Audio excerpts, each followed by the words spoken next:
Us finale. Ready, Judge? All right, Let's do Last of this. Us finale. So 3, 2, 1, click. Welcome to the finale of The Last of Us Remastered. So, AKA the soon-to-be trial of Last of Us. all right, Just like it was in the original recording. we'll get to it. We'll We get there when will. we get there. We will. Yeah. In the meantime, though, guys, let's start this part off I'm being gonna have to start the trial now. Them gates look like shit. Yeah.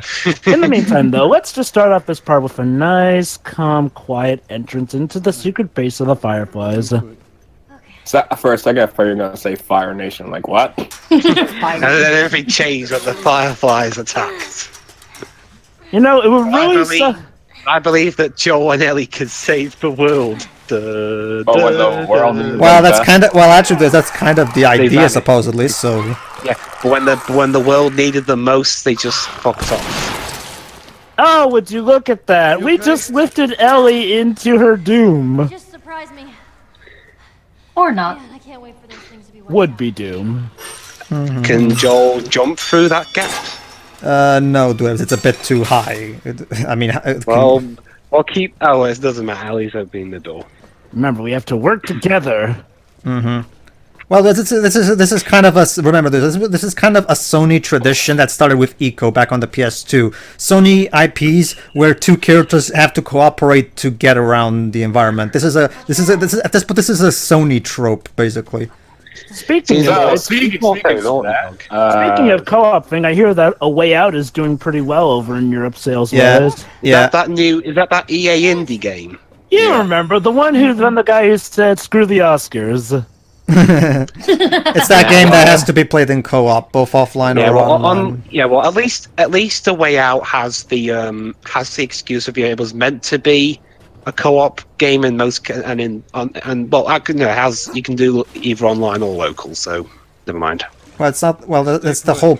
It's part of the whole concept of the game anyway. So it has to be co-op. I mean, it wouldn't work out if it was one player playing with the two characters. The whole bond between two people thing wouldn't really work. Well, I mean, maybe it could have worked story-wise, but Plot twist, they were both the same person and they were hallucinating. But if you're actually playing with two people who have to cooperate, then the immersion becomes a lot stronger. Because that way, both the gameplay is contributing to the character development. True. Right. Well, since we're recording this, So there you go, Dibs. As you can see, since we're operating on realistic physics, Joel can jump over that fence that you were asking earlier. Anyway, we have to swim down here. Let's go. You know, thank goodness the zombies can't swim. They're not zombies, they're clickers. Well, Regardless, thank goodness the infected can't swim. Well, from what we've seen so far. Usually in zombie media, when a human turns into a zombie, their brain pretty much loses, basic rationality. So, Unless you're Nemesis. There's a dick in the manga. So, you guys going to cover the Last of Us prequel? Wait, there's a prequel? Yeah. What prequel? Yeah, it comes out this month. It's called The God of War. That game is looking Now mighty fine. and now this part is dated. Thanks, Deji. Oh well. I don't know. At the time of this recording. Is I'm something all wrong, for Dutch? taking a series in new directions, but You know what's interesting? Theo, who's the big God of War fan in our group, he is actually fine with what they did the new ones. So so that's kind of interesting. Regarding the new ones, I think I can see why they took a different direction because, okay, this is sort of story-wise. I mean, story-wise, by the end of the third one, he's pretty much gotten his ultimate goal of killing the Greek pantheon. So it kind of makes sense that they were moving a different direction. But I feel. I'm guessing there's only so much you can do with the QTE-driven hack/slash formula. You were saying, Dudge? I was just saying it gets to a point where you could have just made a completely different series. But What Deji, exactly- we tried that with the Order 1886. Look how that turned out. Maybe you should have made a better game. No, I'm sorry. I just can't wrap my head around this. How is it that Sony, with a company like Naughty Dog, who are skilled at making cinematic video games, screwed the pooch so badly with the Order. Like, Well, seriously. it was mostly the fact, Joe, that after the God of War trilogy was the gigantic success for Sony, they allowed Santa Monica, okay, just do whatever you want to make, and they made the Order, and they made the Order again. This is a risk that you always take when you allow your developers to just make a passion project of theirs. It can be either a really good one, like Horizon Zero Dawn, or it can be a really bad one, like The Order. I guess It's always a risk you take when you allow your developers to spread their legs, basically. The sad thing is, like, well, it has less gameplay than the God of War series. You know, the series that pretty much, made QTEs famous, and yet somehow they made something that has less control than that. Mm-hmm. Also, But it just feels like a blatant Last of Us clone, except now in Norse. Oh, shit. well, great, the ladder's broken. That's okay, we can use the ladder as a bridge on the other side. Look at the bright side, at least it didn't break while we were climbing it. Mm-hmm. Think positive. Anyway, so Dead, so what exactly has got you good about the new God of War game? Is it like the new gameplay additions? Is it the story? I'm seeing previews, and people keep saying the new God of War doesn't really feel like God of War at all, but that's okay. And I guess I can see where they're coming from. It's Again, sort of a similar case they're to- taking it as okay, it might be a nice little bit of breath of fresh air. That's the basic gist I'm getting from that. Yeah, I think I can see where they're coming from. It's kind of like how Assassin's Creed 4 didn't feel like an Assassin's Creed game, yet nowadays is Didn't people considered one of hate the that, best. though? Oh, no, they didn't? Oh. You're right. Assassin's Creed 4 is considered one of the best Assassin's Creed games, and it's more of a pirate simulator than an Assassin's Creed game. And wouldn't you know it it's happened more of a again? pirate game than Sea of Thieves. Ayo. And Yeah, and wouldn't you again know with it- and Origins. wouldn't you know it- yeah, like I was about to say, with Assassin's Creed Origins, that feels like a mystical third-person open-world game as opposed to Assassin's Creed game. And again, considered one of the best Assassin's Creed games. Like, seriously, the only Assassin's Creed game that feels like a good Assassin's Creed game and is considered the best is the Assassin's Creed 2 trilogy with Ezio, which was awesome. Okay. It's gonna And, be weird hearing. It's gonna be weird hearing Kratos sound like Teal'c from Stargate. I guess, to be fair, Assassin's Creed Syndicate was good. So congrats, Dwibs. The game taking place in your country turned out to be one of the good ones. Well, which game? Sorry. Syndicate, the one that used to be called Victory, but got changed after, well, Unity was a stinking pile of buggy crap. So I guess it should have been called The Feet. But yeah, regarding the new God of War game, is it also that it cuts down on QTs as well, Dedge? No. If you want, you could make. The only God of War game I played was Chains of Olympus on the PSP. I had fun with it. But if you don't want to do QTs, take a note from, I guess, Platinum or the. Oh, there you go. There are other. Ellie didn't even need him, so that's kind of interesting. Wow, she's growing up. There are other ways you could do it. I honestly think that's... just feels like, okay, we want to have those old Last of Us praise. Alright, guess I love is this like, one well, here. Neil and Bruce are about to do a little Uncharted-like set piece here. I swear to goodness, everything's trying to kill us. Yep. This is Neil and this is Neil and Bruce doing what is basically a slightly tamer Uncharted set piece of sorts. I'm on a bus and it's sinking. Why can't buses ever be a help to humanity these days? Oh crap. It's almost as if it's a post-apocalyptic world. So even in a post-apocalyptic world, buses just screw you over. Yeah. And that's why I take the trains. This is why I drive. This is why I'm learning to drive. Deji, watch 5 centimeters per second so you'll learn exactly why you shouldn't trust trains Well, either. I can't drive no matter what, so But- I'm stuck with public transport. But British Pedro, public but- transport. But Pedro, you can find true love on a train according to 5 centimeters per second, Well- and then lose it. Well, more like in the station. It's but sure. And I don't wish I even could get me drive. started on school days with its trains. That reminds me, one of the I haven't seen it yet, but one of the opening episodes for the new season of Friendship is Magic is called School Days. What? Yeah. Wow. Good night.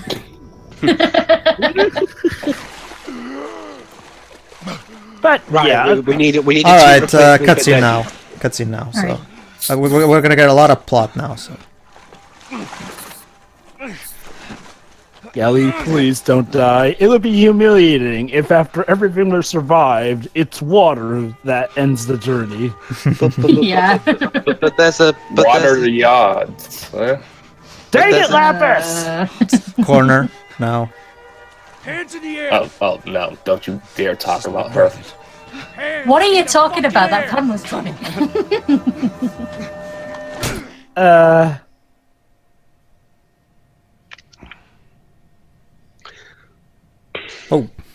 Oh, and Ellie died. Priorities. Welcome to the Fireflies. all right. We did it, guys. We found the fireflies. I cannot believe my eyes. Or they found Only in you. fireflies. Hey, Marlene. You came all this way. How'd you do it? It was her. She fought like hell to get here. Oh, you don't even want to know the half of it, honey. Let me tell you about my work. I used the analog stick and pressed R2 a few times. She means story-wise, Dwibs, and set-piece-wise.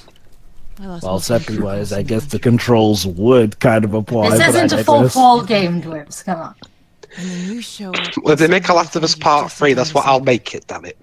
So what, a crossover with Undertale? No. Maybe it wasn't meant to be. Maybe. Wouldn't that be a twist, actually? You help the monsters get out from underground, but it turns out that it's an apocalyptic You don't world have up to worry about top. it anymore. But I get to voice Flowey. When murder is the way. Anyway, here's important stuff. You can't. She's being prepped for surgery. Oh, No. he worries. Doctors tell me the cordyceps, the growth inside her, is somehow mutated. Oh God, I didn't know you need surgery for drowning. Once they remove That's it, not they'll that. be able to reverse There you go. engineer a vaccine. Uh-oh. There you go. That's why she's immune. Basically, the virus mutated in a very specific way that allows that revolves around the brain instead of affecting it, and thanks to that, they'll create a vaccine. But it grows all over the brain, like you just said, yeah. Which means, of course, that Ellie is doomed. There is By that, we mean they need to sacrifice her to get a cure. Well, it's sad, but, you know, I guess the needs of the many outweigh the needs of the few. Yes. Yes, they do. Whatever it Accept is you're this. going through right now is I'm about to something start. I'm about to make my case about this, and in a moment, just after promised the your mother cutscene I ends. would look after her. Before the case is made, I'm gonna say this. This Watch isn't about me. this. Or even her. There is no other choice here. Mm-hmm.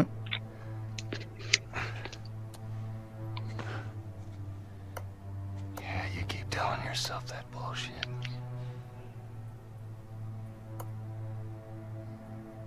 March him out of here.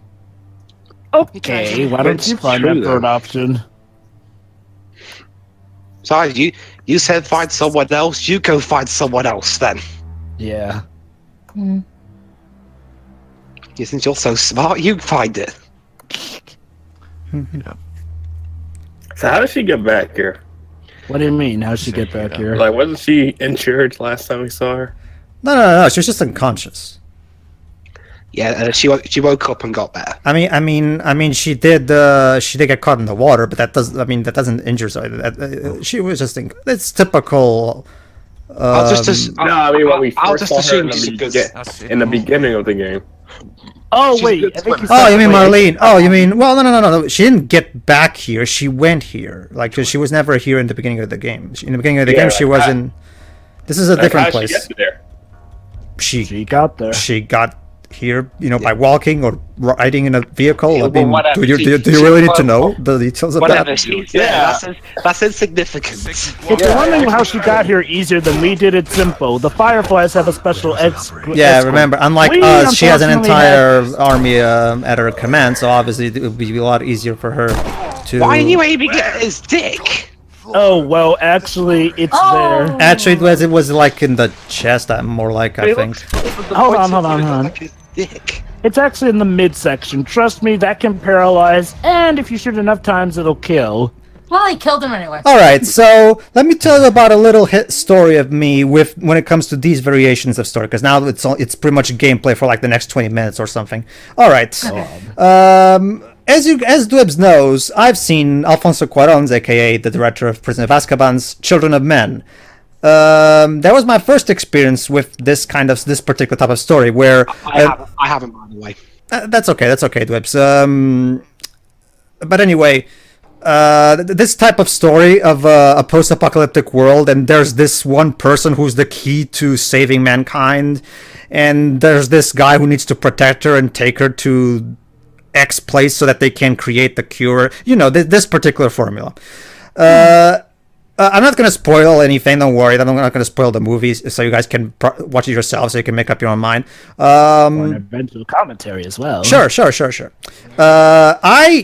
Not only were the characters flat to me, which made me not really care about the journey and whether or not they would succeed or not, unlike this game, for example, where they did a really good job I've making me like the characters.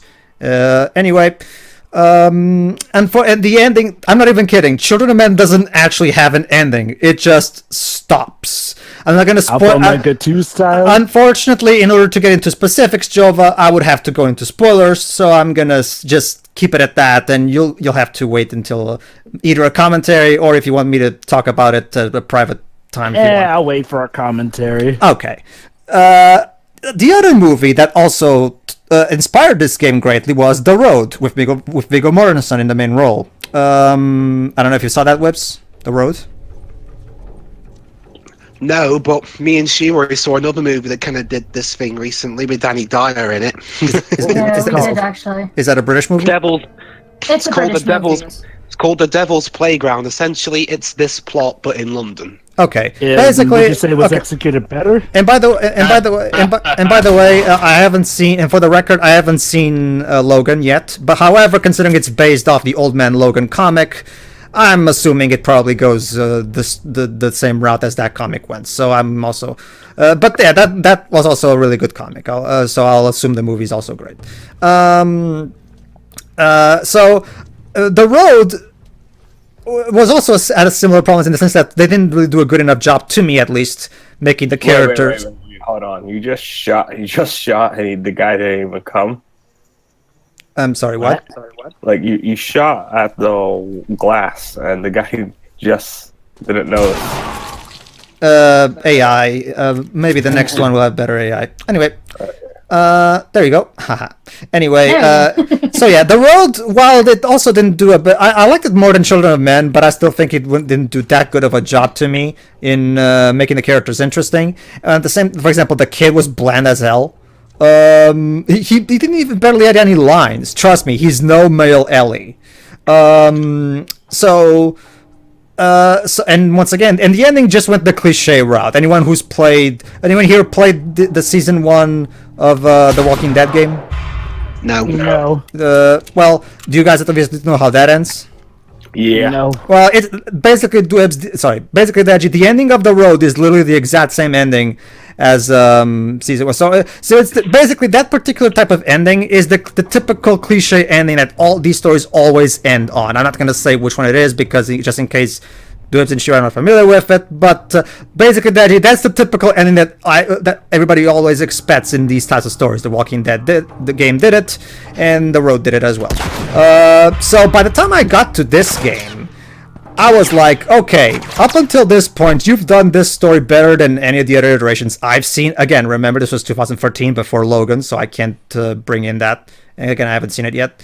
I'm talking about specifically 2014. Up until this point, this game has been doing this particular storyline better than any other game and movie I've personally seen. Maybe that British movie that does represent this better, I don't know. But the point is, it did a good job in making me like the characters and be interested, because it did a really good job in grounding the characters and actually fucking have them talk and interact, which, trust me, Children of Men and The Road kind of fail in that regard, to me at least.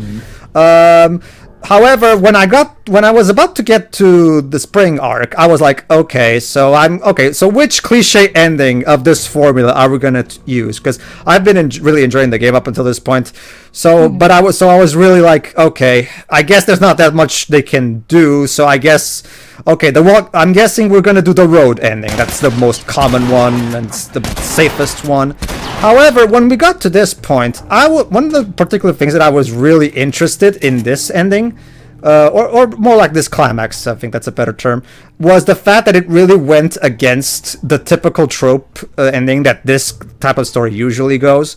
So I was really like, but here's an interesting thing about a typical. There was one book about storytelling that said a specific thing about thing. Don't make it likable, make it interesting. Like it's one of those things, like I said. And I really, okay, I'll agree with you there because this is not likable. Sure.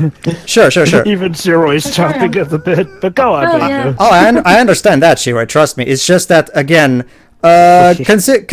Considering and I've always took much like Kubrick with Clockwork Orange. I think I appreciate Neil Druckmann for taking a risk and trying to do and taking a riskier path for an ending that would be if a bit more interesting to talk about than the typical cliche ending that Deji knows what I'm talking about. But didn't I know what Kubrick you're for talking Clockwork about as Orange well. still also have a I'm happy used to ending too stories from like the this. book?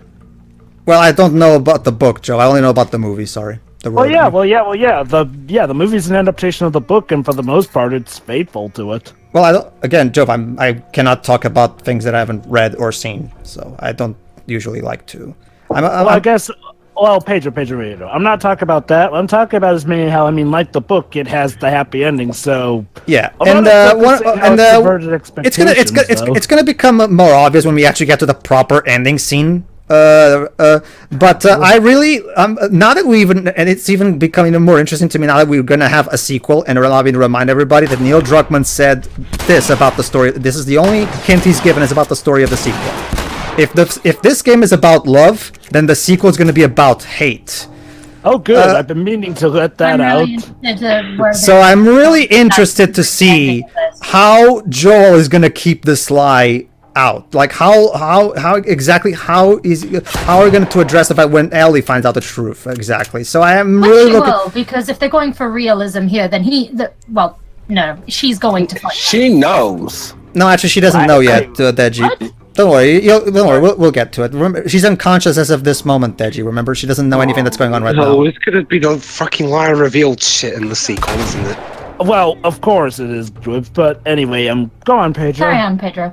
So I'm really another thing that I'd like to say of don't get me wrong, I'm not saying I approve of Joel's choice. This is the part that I'm guessing you guys wanted me to address. Don't get me wrong, I don't necessarily approve of Joel's choice of sacrificing the world for Ellie. However, I do understand where he's coming from because first point. One, and of course this is of course very personally I don't find the world that we've seen over the course of this game to be worth sacrificing a nice girl like Ellie. Yeah, you can judge that from just like the 3 towns we visited. Well, fine. I have other points though. The point is I also have to realize Joel's particular situation here, because remember, from the beginning of this game, we've established Joel as a guy who cannot, he's not good with emotions, in the sense that ever since Sarah died, he's literally been avoiding talking or even thinking about her at all times. Like every time someone brings her up, he immediately switches the conversation. When his brother showed him a picture of Sarah that survived, he literally said, "No, I'm good." Like he literally does not even want to think about it because it's too painful. He literally shut himself off from it because of the trauma of losing his daughter. And now that Ellie has gotten into his life and taken and filled the hole in his heart, and now that the Fireflies want to get him to go through that again, I can understand why Joel, once again, considering the personality that has been established for him, I can understand why Joel, of course, let goes of his rationality and just refuses to lose a daughter a second time. Because, and again, I don't know about you guys, but if I was in this situation, my reaction would definitely not be, oh, okay, yeah, sure, kill the girl, yeah, sure, I don't have a problem with that. So don't get me wrong, I'm not. So for me, so the way I interpret this is like one of those cases where you're not supposed to specifically side with Joel. You're just supposed to watch, observe, and decide for yourself what you think. Much like Clockwork Orange, I consider this a morally ambiguous sense that the viewer is allowed to decide for himself what he thinks. Personally, I understand Joel's choice. I don't particularly pick either side. However, I understand Joel's choice because considering the character that has been established of him up until this point, to me, it does make sense that he refuses to go for that again, considering he cannot deal with pain. This is the character we've been established over again. He cannot deal with pain. And he doesn't want to go for that again. Again, this is and I'm really looking forward to see how exactly this is going to deal with things in the sequel. How is this going to lead into the sequel? Go ahead. All right, go ahead, Shiroi. What do you think? Dwibbs wanted to say something at the end of that, so go ahead, Dwibbs. Okay, so based on what I'm getting, Joel's decided fuck the rest of humanity because of just a few shitty towns he's been in. Not to mention the good people that have helped him. Hang on, Joel. Let me finish. He's doing this just because of a few shitty towns he's been in, and his precious feelings got. Well, the whole town's thing. That's more my interpretation. Hold on, Pedro. Let Dwibbs finish. Sure. Yeah, it's just a few shitty towns, and he thinks the whole world's like that, which is incredibly narrow-minded, even for someone surviving in the apocalypse. Sure. I mean, imagine if everyone thought that. As I mentioned, Joel, not for nothing, but in the grand scheme of things, your personal feelings aren't worth shit. Just because you met a few arseholes here and there, doesn't mean that everyone in the surviving world's an arsehole. Well, it's not just that. It goes back to everything Pedro said about his feelings towards Ellie because of his own child. And his inability to deal with grief. I sort of take issue with that. And unfortunately, there are probably no therapists alive in this situation. Not really, no. So yeah, I'm sure hold on, let Dwibbs finish. Let Dwibbs finish. Go ahead, Dwibbs. And again, it's like I said earlier. Damn your feelings. These are the very outrated. These are the few here, mate. Sure. I mean, those who are most of the arseholes are probably dead anyway. I'm pretty sure there are plenty of decent people left here. You're going to condemn them to death just because your precious feelings on those people. Some people are better dicks. Sure. Yeah, I kind of agree with that thing. Yeah, this is your first time seeing Dwibbs annoyed? Yes, that's hilarious. Which is sad. This is otherwise a really. That's what's sad. Is one thing being saddened towards something that's been crap from the start, but it's another thing being saddened towards something that was really, really good, and then it pulls something stupid. Yeah, I'm gonna say this. I mean, what's the sequel gonna be about? I mean, by all logic, Ellie. As soon as Ellie finds out, he just shoots him in the head, and then bam, that's his story over. And we'll all remember Joel as just this bitter, jaded old man whose narrow-minded view of the world, regardless of his feelings, killed all of humanity. I'm sure Naughty Dog have a better and more thought out idea than that for the sequel, but I will say this though. I think here's part of the problem. I can get where they're going with Joel. My problem is this though. This makes the story feel like a waste, seeing as how the story was, it's hinted that it's supposed to be about him learning to properly develop his feelings and whatnot, and then it goes off into this tangent about how he all of a sudden can't let Ellie go. Now look, I wouldn't mind if he actually talked to Ellie about this. But he doesn't. Now, admittedly, the Fireflies weren't going to give him a chance, but he should have tried to break in and ask her about it. This is my main issue. He never consults Ellie about the choice here. And it kind of feels like we're kind of back to square one problem-wise. I mean, because, essentially, just like his daughter, he couldn't let things go. It's like, well, I'm not asking for him to learn to let things go completely, but it doesn't feel like we've really developed him as a character over the story. And like Dwib said, I mean, look, if he decides the world's not saving, I'm sorry, no. There's evidence to the contrary. We've had plenty of good people actually helping in this game. Maybe the majority were terrible. I could maybe agree with that, but no, we've seen way too many good people to do this, and again, without consulting Ellie. And also, I'm going to say this right now, yes, I know there's a sequel coming out. However, I don't really care for something like that to be having to wait for a sequel. Heck, for a long time, we didn't even know there was going to be a sequel. For all we knew, this was going to be the ending. I judge it as such, and I really think that, on a roundabout, yes, okay, just because something is realistic does not mean it's good writing. School Days was a realistic look on what happens if you try to get a harem. Did that make it good writing? No, the characters were still I have dead. thoughts about that. No, but sure. actually, this story is incredibly well written, Joe. I'm going to have to wholeheartedly disagree with that one. I'm sorry. Guys. We need Hold on. Fanboys. It's not saying the whole story is that serious. Hey. Don't talk about this part. Could I finish, please? Go ahead. Yes. I was not saying that this story is badly written. I'm talking about Joel's arc not being the best written. And again, I'm just saying that just because something is realistic doesn't automatically make it good writing. I'm by no means saying that this is as badly written as School Days. Like, come on, guys, you know me better than that. I agree. Anyway, as I was saying though, I get Joel's thing being realistic, but again, it makes me feel like I've essentially wasted my time. Like, I mean, it doesn't feel like we've accomplished much. Like, hey, we fought all this way to get here, only to back out at the last minute. Like, we're not even going to do it, and Joel doesn't feel like he's really changed or improved as a character. I mean, essentially, he's back to square one when his daughter was alive. Woohoo, that's fine and all, but okay, this is something that definitely should have given us multiple endings to pick from. Like, okay, one of them would have been canon, sure, but at the very least, hey, look, it's one thing when you're watching this as a movie, it's another thing when you're playing this as a game.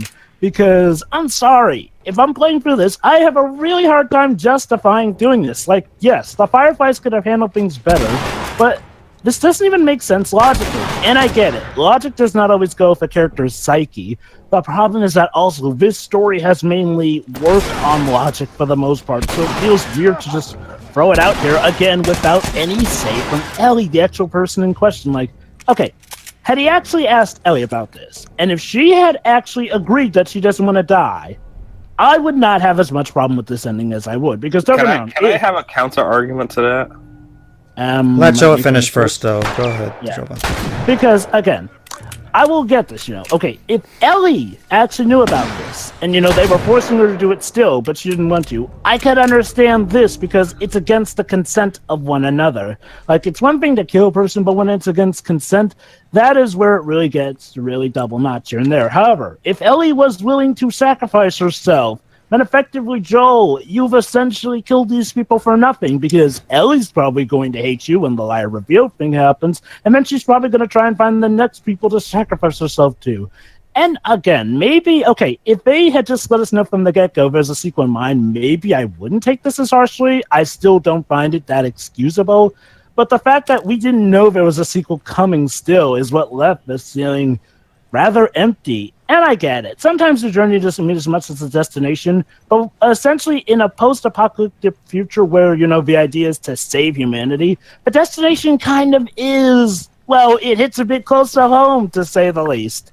Okay, Dad, you're about to say?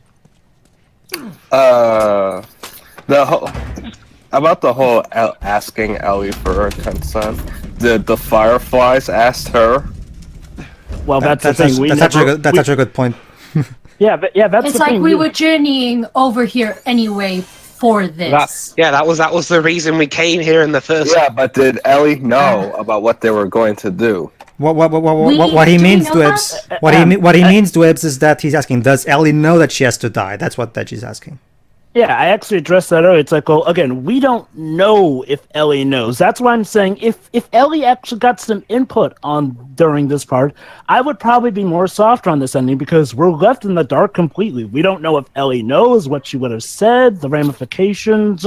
However, if the hintings that the sequel is going to be about rage or anything, it might suggest that she was willing to sacrifice herself, but I didn't guess that's in the sequel. Again, though, that is actually a fundamental problem I find with the ending, that we don't get any input from Ellie. Like, we don't know how she would have reacted or whatnot. And yeah, again, that does not leave a good imagination to the players here and there. And again, it's just like, oh, for the most part, yes, Joel has been risque. He's not been the pure-hearted kind.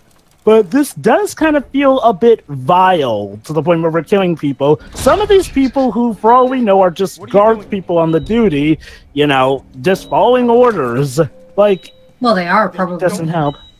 All right, what about you, Shiroi? I mean it.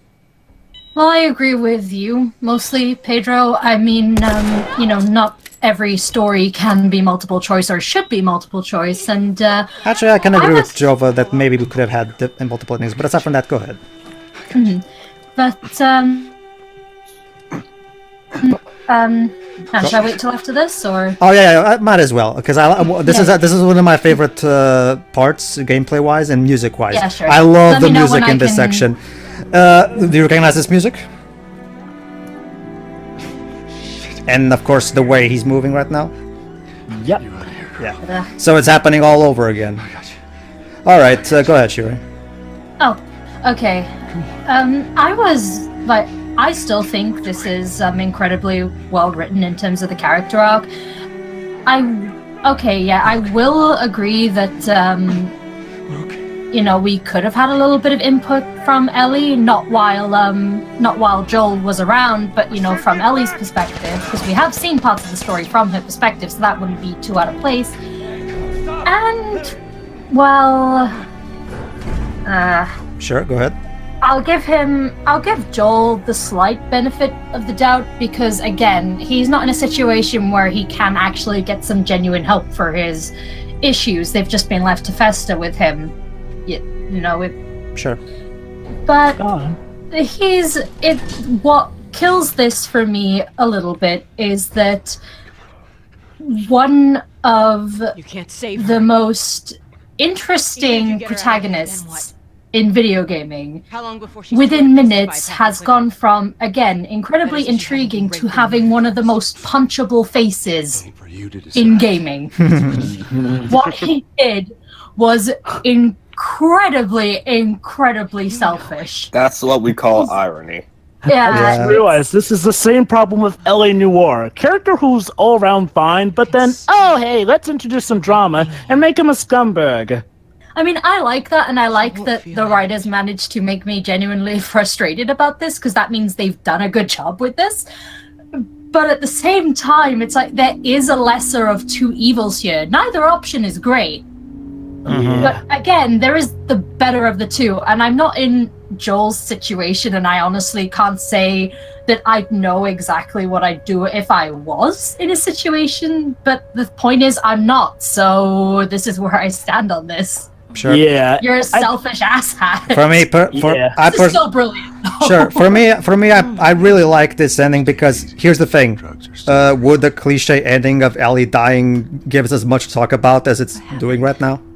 Yes, Probably it not, would no. actually. I'd have plenty Yeah. more to talk about. Yeah. However, to be fair, the bad ending of the crossover gives us more to talk about if that crossover ending had been sensible. So, I mean, to be fair, it's kind of a rule of thumb. You have more to talk about something that you don't like rather than something you do like. people that I like discussing this because it gives a lot of. But anyway, but we haven't let Deji tell Is that the douse his whole thoughts. reason for this?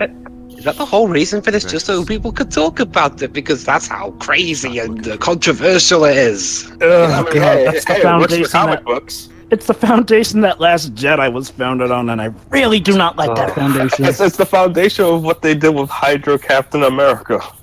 Oh, and they're having that writer do the new Spider-Man comics. Yeah. Why? Yeah, you see the issue with this kind of tactic, Pedro. It can go so wrong so easily. Well, of Anyway, go on, course, Deji. taking the risk is always like that. Go ahead, Deji. Anyway, I was just gonna sum up my bit. Continue.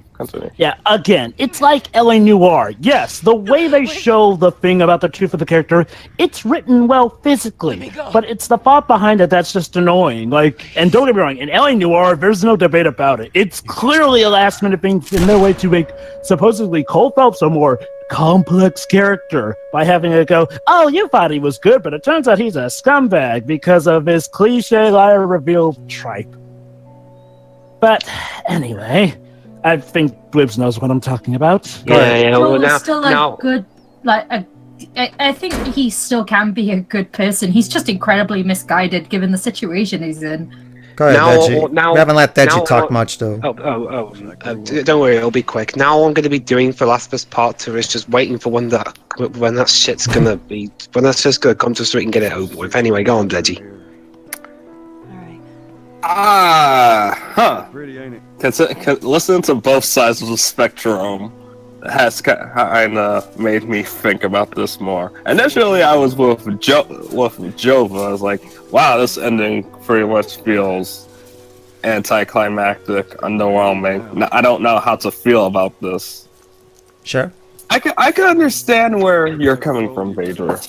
Mhm. It's different. It gives us something to talk about, and it makes us think. What would you have done if you were in his situation?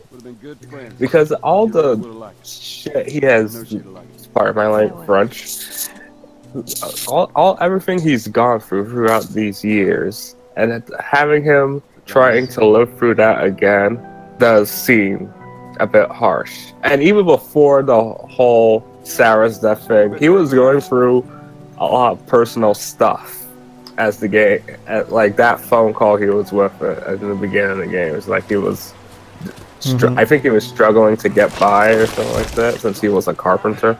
I was expecting this. Basically, I was expecting the Walking Dead ending again, basically, which is why I was really blown away by this ending because I didn't expect it at all. So I really appreciate that. It's not Walking Dead, therefore it's No. I love the season 1 of that game. It's just that the ending was so predictable. But go ahead, Deji. But since we're here at this particular scene, a lot of people said, oh, it felt open-ending. I didn't feel that. I felt like there was going to be more to this.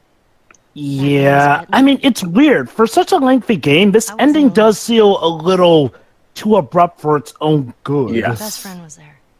That's the best way to sum up. Let's see, because this is one of the... I like the dialogue here. You didn't know what to do. So... we're gonna get pretty much like one of the best lines from Joel here. Just wait it out. You know, we can be all poetic and just lose our minds. Yeah, that's together. right. Like we saw in the DLC, yes. I'm still waiting for my turn. Ellie. Her name was Riley, and she was the first to die. And then it was Tess.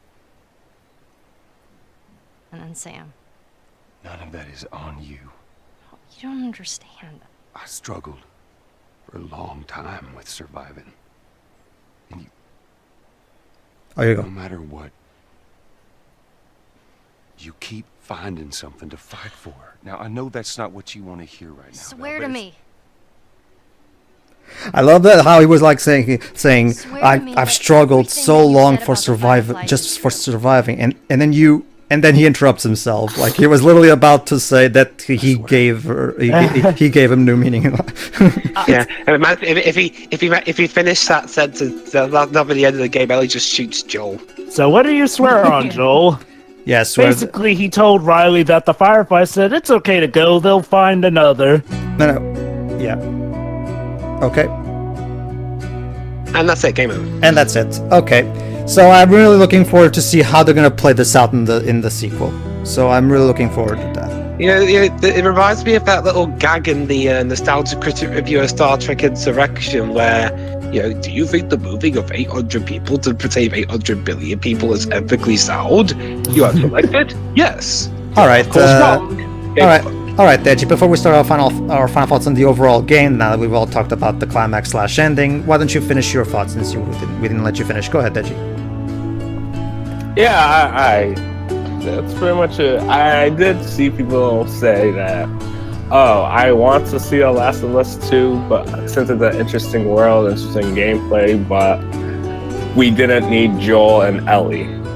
And I don't know. I feel as if there's still a little bit more you could do. A little bit? Oh, there's a lot that needs to be done with those too. And there is. I was trying to be hyperbolic. Yeah, go ahead. Did you? Are you done? Yeah.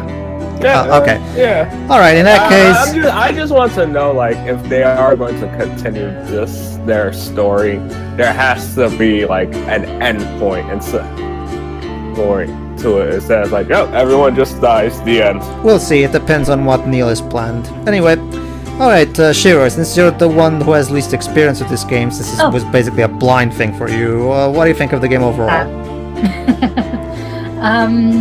Well, this was fantastic, really. It's not, this isn't the type of game I would normally go for gameplay-wise, but it's the kind of thing that I'd ignore just for the story in and of itself, the experience of it, because the characters are incredibly well-rounded, and again, hats off to Naughty Dog for actually doing LGBT shit right. Yeah. Compared to most fiction. Basically, the Left Behind DLC has Shiro's seal of approval. Yeah. Mm-hmm. Sorry, the rest of fiction is just terrible. It really is. But Special thanks to the kennel. the kennel. Well, remember, Get it? Because Naughty Dog. Naughty Dog. Yes. Go ahead, Shiro. But I really like what they did with the music here. It's very minimalistic, and it's what's needed, because you don't need music all the time, especially for stuff like this. Yeah, like I said, what I love about Gus's style is that it's minimalistic, but at the same time, It's almost like how they structure movie scores. he still makes his presence known when needed. Mhm. But go ahead, keep going.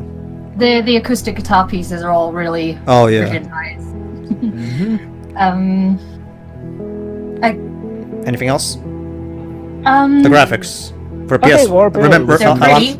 allow me to remind you. For an early, we're looking at the PS4 version, aren't we? So. Yeah, but this is but the game. Well, the game has been cleaned up a bit. It still looks pretty much like it did on the PS3. There's not really that much. It still difference. looked great for the PS3 though, because wasn't it an early-ish PS3? No, late. It came out the very the opposite. It came out the year the PS4 came out. Yeah, it did. This was basically the PS3 swan song of sorts. It pushed the Okay. PS3 to its limits. Yeah, I'm not even kidding, Right. Shiro. There was actually reports of some older PS3s, the ones who worked like crap. Couldn't handle this shit. No, there was actually. So this game literally Oh, pushed really? the console to its limits. But go ahead, keep going. Okay. So Naughty Dog are single-handedly responsible for a bunch of PlayStation 3s blowing up. We can blame them for the creation of the PS4 then. It's like, if they're going to keep doing this, we'll just make a new one. It's fine. All right, Shiro. Anything else? No, this was all around fantastic, despite me hating the protagonist by the end of it. No, this was really great. Actually, I think one of my favorite scenes from this game being the interaction, like the whole sequence where Ellie gets kidnapped by a bunch of cannibals. So that was pretty awesome. All right, Deji.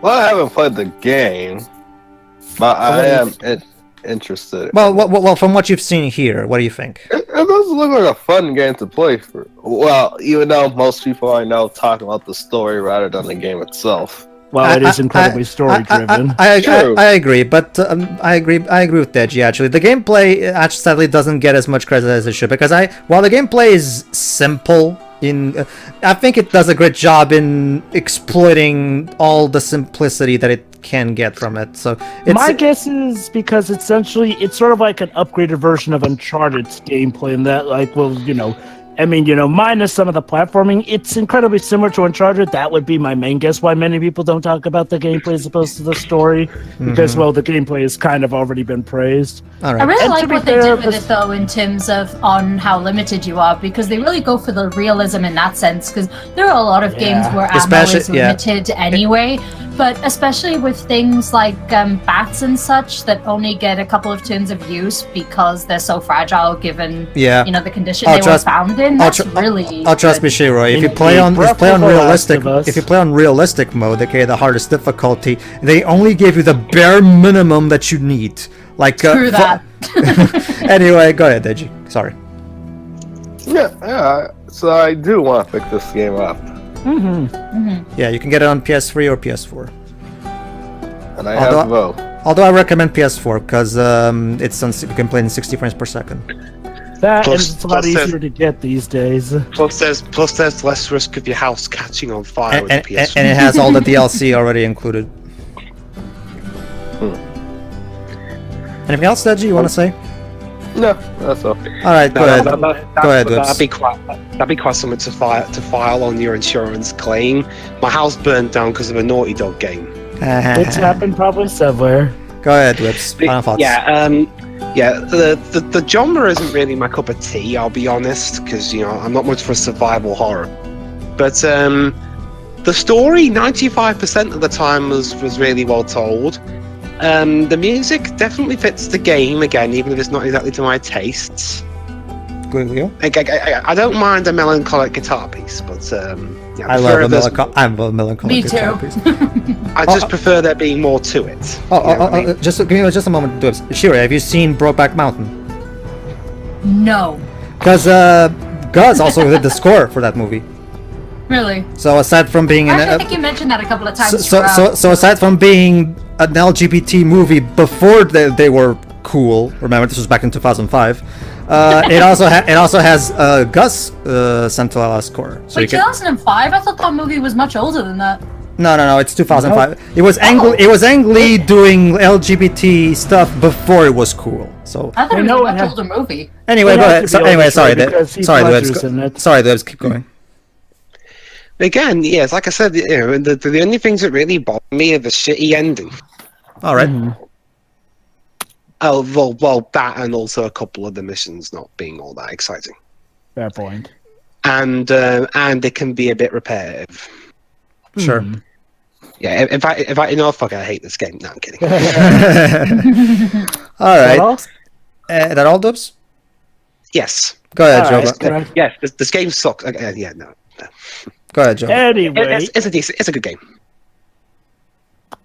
Anyway, this game is definitely a good one. Yeah, the gameplay is definitely, for the most part, top notch. I mean, there are some limitations that bug me a bit, but, considering the angle it's going for, I'll let them slide, if only because they don't ruin the overall thing here and there. The character interactions are very nice and varied. They have a few nice throwbacks here and there. Of course, the Easter eggs are great.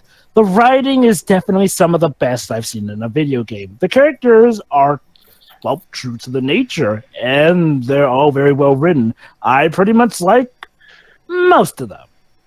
Again, this is essentially a game where the journey is a lot better than the destination, in my opinion.